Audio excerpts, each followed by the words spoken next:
Welcome to a special elderly edition of Rainer on Leadership. We're going to talk about old people like me.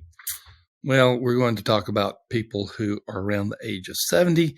That would include me. I'm just 2 years shy of that on the 68 side. But we're going to talk about pastors and why pastors above the age of 70 will become increasingly common. As we're speaking right now, without trying to get political, this will be political. We have two primary presidential candidates. At this point, no major Republican candidate has come out other than Trump. And of course, Biden is running for re-election. One of them is 80. The other is 78. So that discussion has been in the political realm. Now we want to talk about it in the pastoral realm, why pastors above the age of 70 will become increasingly common. You may think you know why, but maybe there's some reasons you have not considered. We'll cover that in just a minute. Hey, before we get to that, we have a new sponsor. We have a good sponsor. It's exciting to talk about California Baptist University. We've both been there. We've seen the campus. We've interacted with the leadership. And it is a really big privilege to have them as a new sponsor. We have been there, a beautiful campus, Christian worldview. I mean, it's everything. It is absolutely everything. Great sports program, great academics. But we, for a season, are going to be focusing upon California Baptist pre-college credit. Now, you may think you know what this is, but I won't explain it in full every time, but let me just explain it this time. This is open to any third culture kids, homeschool kids, private, public school students, etc. And students can go for 8 weeks in 4 different summer, fall, spring. Each semester has 2 sessions, and the first class is offered free. Okay, you say, well, Rainer's, there's been colleges and universities that offer high school students, sophomore, junior, seniors, these kind of classes before. What's different? Well, this type of class is called asynchronous. So that's a big word, but that means they can take it at any time, so they can come in or out. But here's the other thing. They are going to be in the virtual room with other college students. This is not something where you're just kind of off on your own. You're going to get to see and hear the actual material that is being presented in the college, to the college or the university students. So pastors, church leaders, all who have high schoolers, tell your students about this opportunity with California Baptist pre-college credit. Boy, you can knock out a lot of college. And the first course is absolutely free. For a season, CBU said that's not going to be indefinite, but for a season. So it's pretty exciting stuff. So once again, welcome to California Baptist University, and welcome as we start talking about pre-college credit. Okay, Sam, you know that I provided this one because I thought I could provide a somewhat dispassionate view of older people, but there's a lot behind this, why pastors above the age of 70 will become increasingly common. And even though I represent this older generation, you have been at the forefront of demographics that have been seeing this coming. So I got to say, this is the Sam Rainer Show, even though the topic is about the old fella on the show. Yeah, I remember delving into this subject right after the 2010 census. You started seeing some data points with the aging of the pastorate, and you could kind of see the projection and what we thought would happen, and it has happened, and it's worse. And let me clarify when I say worse. The median age in the United States is 38. The median age of the pastorate is almost 60. Wow. Depending on who's counting, 58, 59, 60. It depends on which tribes you're counting and, which denominations, that sort of thing. It's still profound. Yeah. So I want to clarify this because there's nothing wrong with an older pastor. Like, what? If you've still got, yeah, exactly. There's nothing wrong with an older pastor. It's fine. If you've got decades of experience and you're doing great for your church, hey, that's awesome. The issue is not any individual pastor. The issue is that there's a significant aging of the pastorate, which means there's nobody replacing these older pastors. The pastorate is so far removed, so much older than the median age in the United States. I mean, this is very concerning. Well, the first thing that we want to say is that we acknowledge that definitions and perceptions about old age are changing. It's influenced by medical science. We live longer, we know that, but it's also influenced by the boomers themselves. The boomers, my generation is self-centered. A large number of us are narcissistic, and my generation does not want to be put to the side because we're the old age generation. We don't even, these are general statements, but that's why you call them generations. We don't even want to acknowledge that we're the fading generation, that we're the ones on the way out. And so there are two things that are going on: medical science, which means longevity is greater, but also the idea that the boomers are here and they don't want to talk about being old. Sam, you were, I think, a bit amused that I get an email from a site called Florida Boomers or some Boomers for Florida, something like that. You I remember? didn't even know it existed. Yeah, it's one of these sites that, these travel sites that, yeah. You sent me something from them, and I was, amused is the right word. Of course, my dad subscribes to some travel site that's Florida for Boomers or whatever it is. Well, just to clarify, it's not a travel site; it's a relocation site. When you come Oh, to okay. Florida, here are the retirement places. Let's go to top of the world. Let's go to Sun City. Let's go to these areas. And they're basically advertisements for that. But I find some of the information interesting because it's talking about older people like me, and it's talking about my favorite state of the 50 states, Florida. And so you put those two together, and it's called Boomer Floridas or Florida Boomers or something like that. Here's what I notice in the advertisements. They're not talking about my generation being old. They're talking about opportunities for activities, opportunities for interacting with others. They're talking about all the things you can do if you become a part of this community. That's the perception issue. Yeah, and I'm actually very grateful for medical science. I mean, at the turn of the century, and by turn of the century, I mean the 1900s. The expected age, if you're an infant, I mean, you were going to live to like 50, and now that's significantly higher. And I think that's a good thing.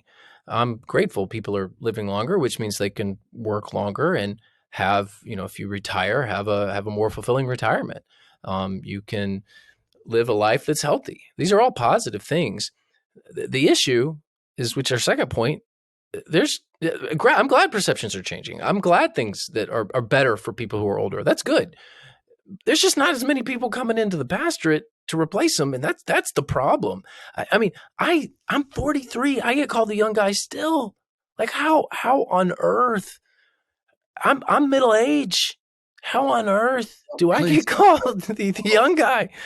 don't tell me my son is middle aged. Oh, that's worse than telling me I'm old. Well, I got to stick it to you somehow. So there you go. Oof. Um, But there are I field just, replacements coming along. yeah, I feel very lonely as a 40-something pastor, or the 30-something pastors I'm sure do as well. We're out there. I mean, I have peers and stuff, but you just don't have what was present with the boomer generation. And to the boomer generation's defense and credit, you guys raised up some pretty awesome pastors. We're just not seeing as many now. Well, you talk about being lonely. We know one is the loneliest number that you'll ever know by Three Dog Night. But now we will talk about many older pastors. What are they going to do? Some will stick at the church longer because there's not replacements behind them. Some will go into the world as churches are becoming smaller, particularly American churches. Some will go into the world of bivocational, or maybe it'll be just vocational, but not full time. They'll go into help smaller churches. Some will become interim pastorates because the amount of time it takes a church now to find a pastor, because expectations are usually wonky. The church has expectations that cannot be met with the supply of available pastors that are out there. So many older pastors are going to become bivocational and interim. I'm seeing this already. We have a training that we call Interim Pastor University. It's one of our more popular certifications. It's excellent. We'll put it in the show notes. But it is absolutely excellent for pastors. But that's the world that we live in, Sam. Smaller churches, less supply of pastors, and even a smaller supply of full-time pastors. So bivocational is the trend, not going to be the trend, is the trend. I agree. Bivocational and co-vocational are going to continue to rise up. Bivocational more by default, like the church just can't afford. Co-vocational meaning I choose. The church may be able to afford it. I Good just point. choose to have two vocations. And I see not only this. Um, we have some boomers that are recently retired that I'm putting to work at West Bradenton, gladly so. Yeah, And I could. our senior adult pastor, who is he? Oh, Jim's great. I've said this about Jim. Best hire I ever made. Former letter carrier, worked for the United States Postal Service. He was working at Publix, which love Publix. I'm a Floridian. You have to love Publix. But I came to him and I stole him from Publix. I said, you know what? We can pay you about the same that they pay you, and you can do ministry. And he's like, I'm in. And he didn't have to work. He just enjoys working. So we brought him on part time to lead our senior groups. He does a lot of other things too.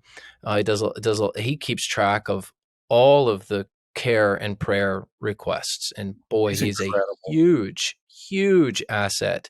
And he's so tactful. He'll come to me and be like, "Hey, you need to follow up with this one." Meaning I wouldn't have known otherwise, but this particular individual who's hurting or has a particular physical ailment that I may or may not have called, but because Jim's like clued me in, like, hey, they'd really appreciate a call from you.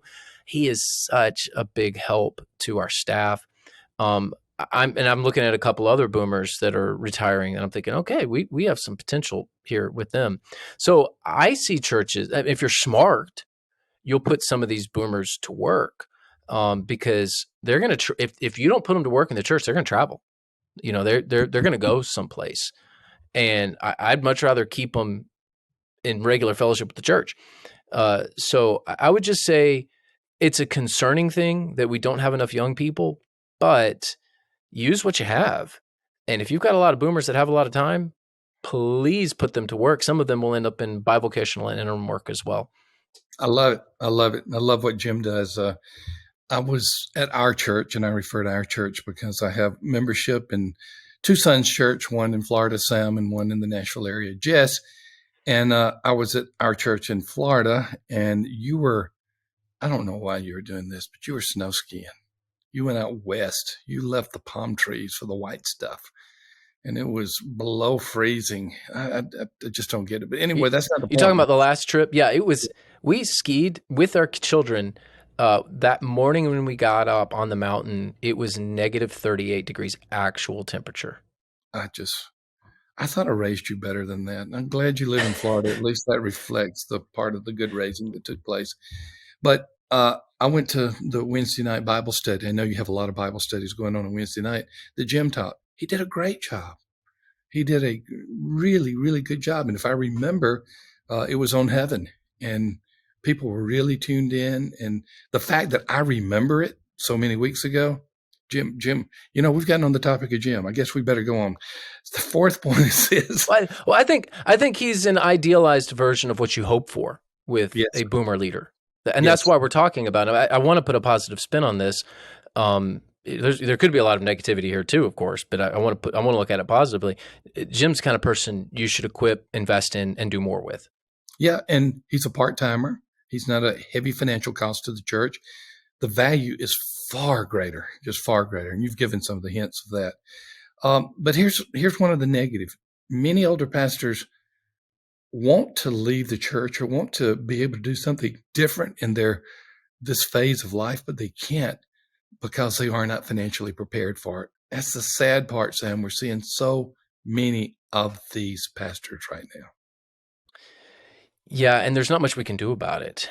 There was just, for whatever reason, pastors did not save, uh, And and save churches starve pastors. Some of them did that. Yeah, so that's what I mean. I mean, it may be that they just literally were surviving, but because of that, there is this, hey, I'm going to have to hang on until I'm 70, 72, 75.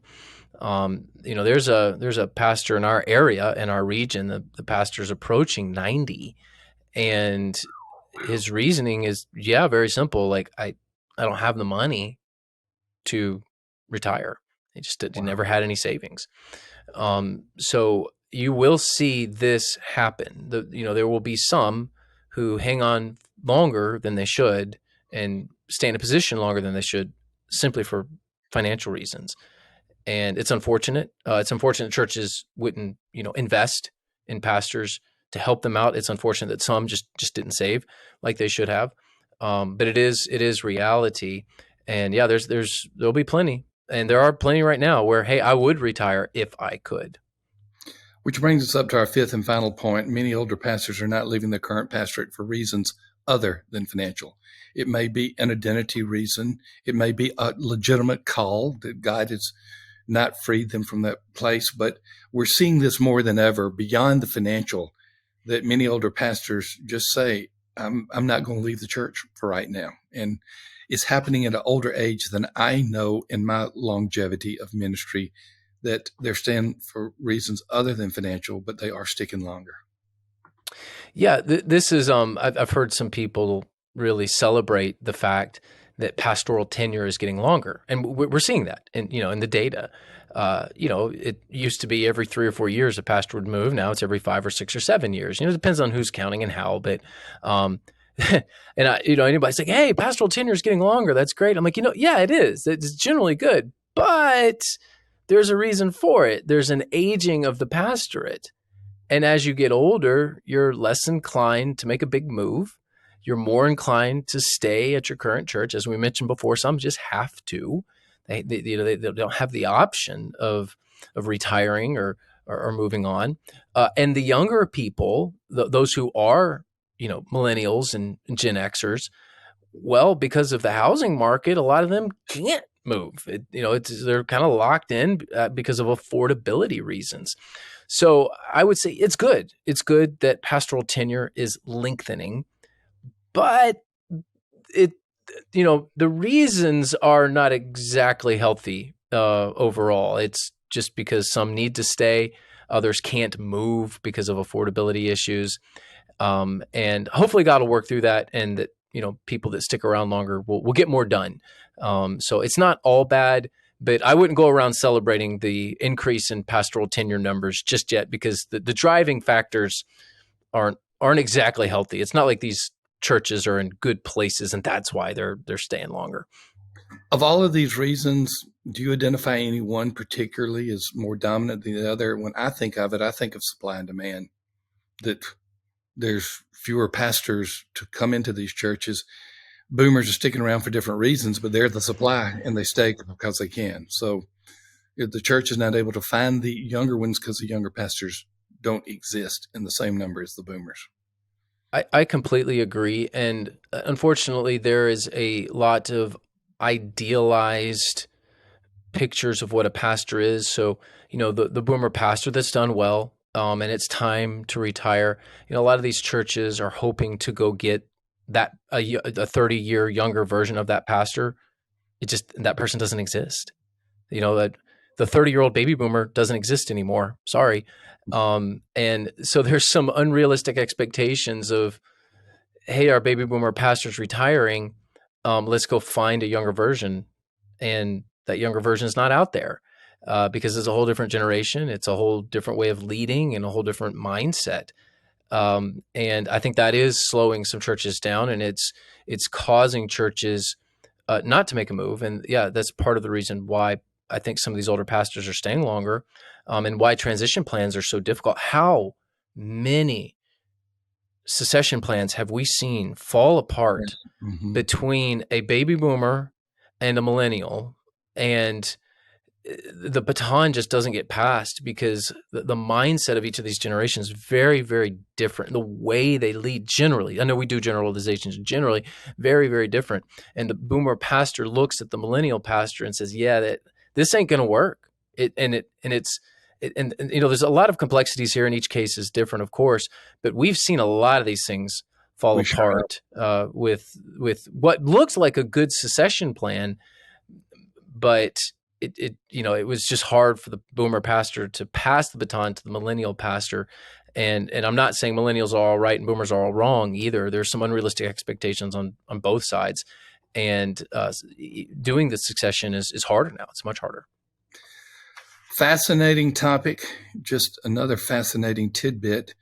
We're in the middle of 2023. By the time we hit January of 2024, we will be in the year that the youngest boomer will be 60 years old. The baby boomer, or the baby boomer.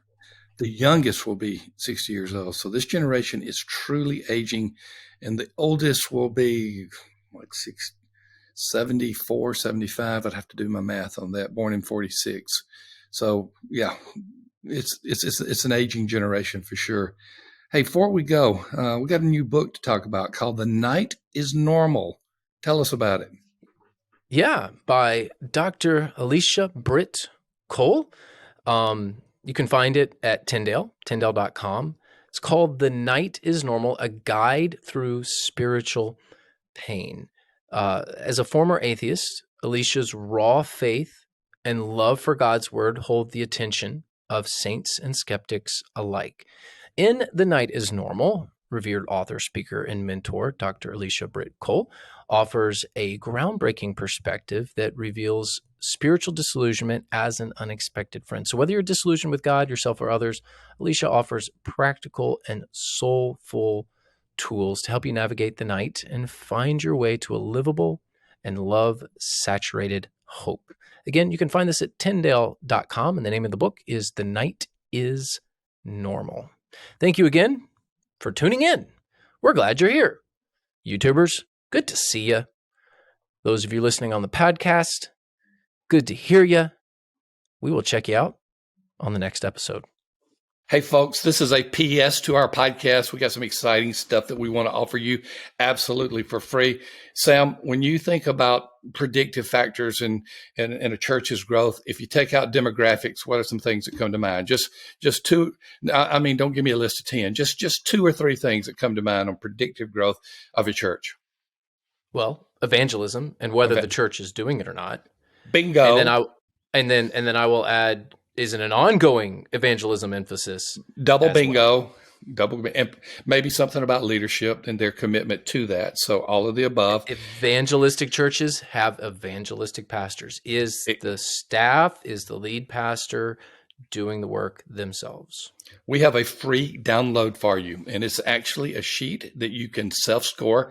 You answer 20 questions, anywhere from strongly disagree to strongly agree, and we come back and we predict what your growth rate is going to be for the next year in worship attendance. It's not a perfect tool, but it's a good tool. There's a link to that for the attendance predictor. Look in the show notes. You'll absolutely love it. That's cool. We'll see you soon.